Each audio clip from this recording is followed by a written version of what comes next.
कि आज की इस वीडियो में पूरा रोड मैप देने वाला हूं मैं कि आप अगर न्यू इन्वेस्टर हो, अगर आप बिगिनियर हो, तो आपको कैसे इन्वेस्टमेंट करनी है और कैसे इन्वेस्टमेंट प्लान करनी है, वो ज्यादा इंपॉर्टेंट होता है। तो हम एक एक करके बात करेंगे। इस 3 स्टेप्स बताऊंगा, बहुत इंपॉर्टेंट है आपको सुनना। तो ध्यान से इस वीडियो को देखिएगा कि म्यूचुअल फंड में इन्वेस्टमेंट करने के लिए आपको फंडामेंटली क्या क्या चीजों का ध्यान रखना होता है। तो सबसे पहले हम शुरू करते हैं इस वीडियो को। और इस वीडियो में मैं आपको एक ऐसा रूल और एक ऐसा ट्रिक बताऊंगा जिससे आपको कभी कंफ्यूजन नहीं होगी कि आपको कितना रिस्की फंड चाहिए, आपको आपके पोर्टफोलियो में कितना ज्यादा रिस्क आप ले सकते हो। इस चीज का कभी आपको कंफ्यूजन नहीं होगा।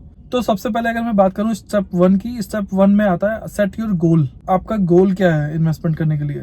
फाइनेंशियल फ्रीडम के लिए इन्वेस्टमेंट कर रहे हो, आप चाइल्ड एजुकेशन के लिए इन्वेस्टमेंट कर रहे हो, आप अपनी मैरिज के लिए इन्वेस्टमेंट कर रहे हो, अपनी रिटायरमेंट के लिए इन्वेस्टमेंट कर रहे हो। अपना गोल सेट करना बहुत जरूरी है। अब किसी भी अगर आप म्यूचुअल फंड में इन्वेस्टमेंट करने जा रहे हो तो गोल सेट ना करना ऐसा है जैसे बिना डेस्टिनेशन के जीपीएस ऑन करना। तो गोल होना बहुत जरूरी है। Make sure you have that goal in your mind कि ये फंड, ये जो मैं एसआईपी कर रहा हूँ, ये जो मैं लमसम इन्वेस्टमेंट कर रहा हूँ, ये मैं इस चीज के लिए कर रहा हूँ। ये आज से 5 साल या 10 साल के बाद जो भी आपका गोल है वो आपको पता होना चाहिए आपके माइंड में कि आप इस चीज के लिए इन्वेस्टमेंट कर रहे हो। तभी आप एक सिस्टमैटिक, एक रेगुलर इन्वेस्टर, एक डिसिप्लिन इन्वेस्टर बन सकते हो।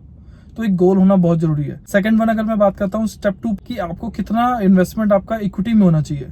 लेट्स सपोज पर्सन ए है, उसकी एज एक 30 इयर्स है। 30 इयर्स को अगर आप 100 से माइनस करोगे तो आएगा 70% आपके लिए मेजर इक्विटी एक्सपोजर होना चाहिए आपके इन्वेस्टमेंट में। तो अगर मैं स्टेप 3 की बात करता हूँ, स्टेप 3 में आता है कितने तरह के फंड्स होते हैं, कैटेगरी क्या क्या होती है। तो सबसे पहले हम बात करते हैं यहाँ पे लार्ज कैप फंड्स की। लार्ज कैप फंड्स वो फंड्स होते हैं जो टॉप की 100 कंपनीज में इन्वेस्टमेंट होती है, उसको हम बोलते हैं लार्ज कैप फंड्स और ब्लू चिप फंड्स। तो ये फंड बेसिकली रिलायबल और कम रिस्क वाले फंड्स होते हैं, जिसको जो अच्छी कंपनीज में इन्वेस्टमेंट कर रहे हैं, जिनको हमें पता है कि वो कंपनी स्टेबल है। लाइक रिलायंस हो गया, आपका टीसीएस हो गया, इन्फोसिस हो गया। अब हम बात करते हैं मिड कैप और स्मॉल कैप कैटेगरी की फंड। मिड कैप फंड वो होते हैं जो मिड कैप, जो इमर्जिंग मार्केट्स, जो इमर्जिंग कंपनीज हैं हमारे इंडिया में, जो अभी ग्रोइंग स्टेज में है, उनमें इन्वेस्टमेंट करते हैं, वो मिड कैप कंपनीज होती है। इसमें बेसिकली कंपेरेटिवली लार्ज कैप से ज्यादा रिस्क होता है और ये ग्रोइंग फेज में कंपनीज होती है। ज्यादा रिस्क मतलब ज्यादा रिटर्न भी। थर्ड अगर मैं फंड की कैटेगरी की बात करूं तो होता है hybrid category type of fund, balance advantage fund, right, multi asset allocation fund. Next fund की कैटेगरी में अगर हम बात करें